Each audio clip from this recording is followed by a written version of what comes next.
Okay, so while I got time today, I want to go ahead and I want to talk about the waiting room. Okay, I want to talk about your posture in the waiting room. You understand what I'm saying? And when I say the waiting room, I mean when you're waiting on God to do that thing. You're asking God, hey, listen, God, I want a new house. God, I feel like I feel like I should be top of my company. I feel like I should be a CEO. I feel like I should be the head of this. I feel like, and my thing is when you're asking God for things, right? He not looking at your work. He might be looking like, yeah, she qualified, but how is your heart posture? Because I'm only going to put you in charge. God is only going to put you in charge when he can see that you're going in it not just for yourself, but to also help and serve other people. I'm not putting you on top because I'm not putting you on top, and this is God, okay?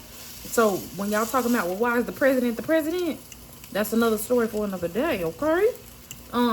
So let me tell you, when it comes to God and you getting something by God and God's timing, you're asking God to help approve it.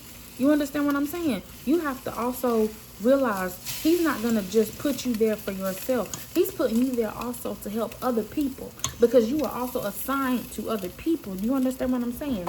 See, listen, I have learned even the jobs that I got that are temporary right now in this season that I didn't get approved for those jobs for me to make income. I got approved to get into that job because there were souls that they knew that I could speak to that would help them find the light.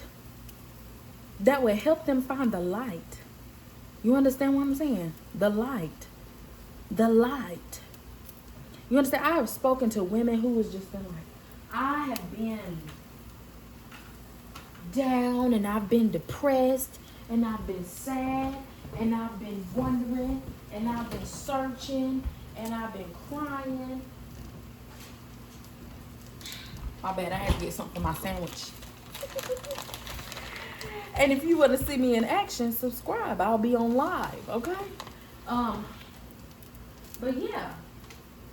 So I've spoken to women who literally was like, Kiana, I really don't talk about this often, but at one point in time I was in a relationship and it broke me and I'm still trying to struggle and get myself out of that hole. And God gave me the words to say that I could relate to that woman. Why? Because I also went through a situation like that. And so let me tell you, I went through that toxic relationship, but God got me out of it. You understand? And let me tell you the blessing in that, because sometimes you're going through because you need to get out, and when you get delivered from that situation, you're also helping others to get out of a similar situation. You can relate to them on that level.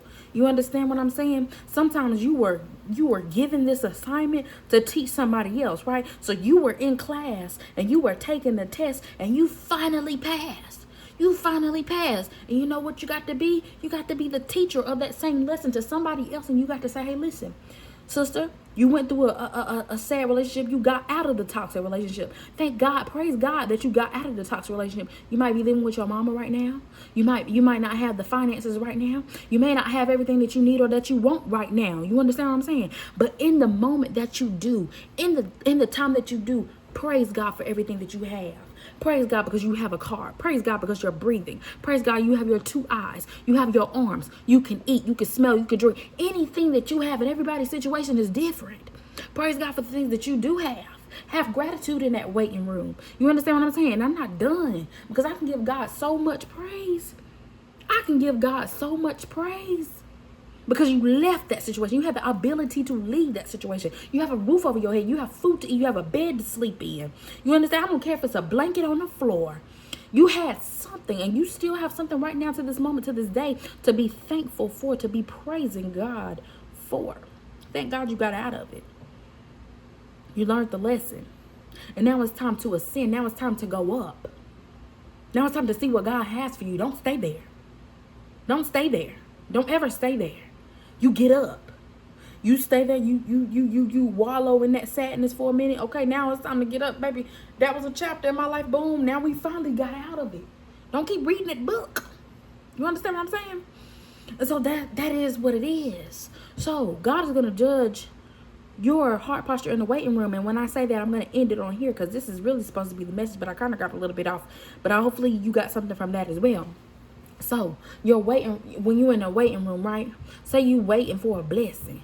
Imagine you sitting in the doctor's office, and as soon as that doctor call you back, he about to call you for a blessing, right? So imagine we sitting in the doctor's office waiting. You know, when you get called up, you getting called up for a blessing. So are you gonna be in that doctor's office mad, pissed off, angry?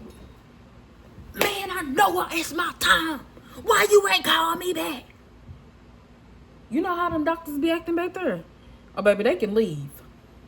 I'm not dealing with no hostile energy because this is my work environment. And if you come in here with that energy, it's going to throw me off. So God going to be like, They can wait a little longer. They so mad. Wait till they can cool down.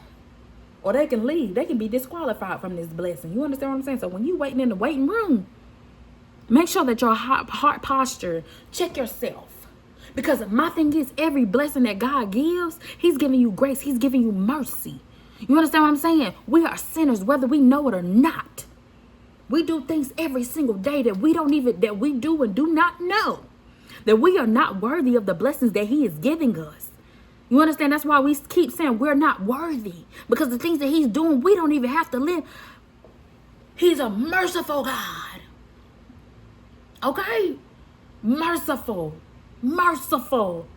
Do you understand what I'm saying? He didn't have to give you these blessings. These blessings are unwarranted, baby. And he give them to him because he loves us. Who else you know had their son die for your sins so you can be down here dirty sinning? Who you know? Nothing but God. You understand what I'm saying? So, when you're in that waiting room, you be grateful. No matter where you are, you be grateful for whatever you have. You can see me through this phone screen. You be grateful, okay? I love you. You better be good in that waiting room. Don't have him call me and tell me you've been showing out in that waiting room because you're going to be disqualified from that blessing. And I'd hate to see that for you.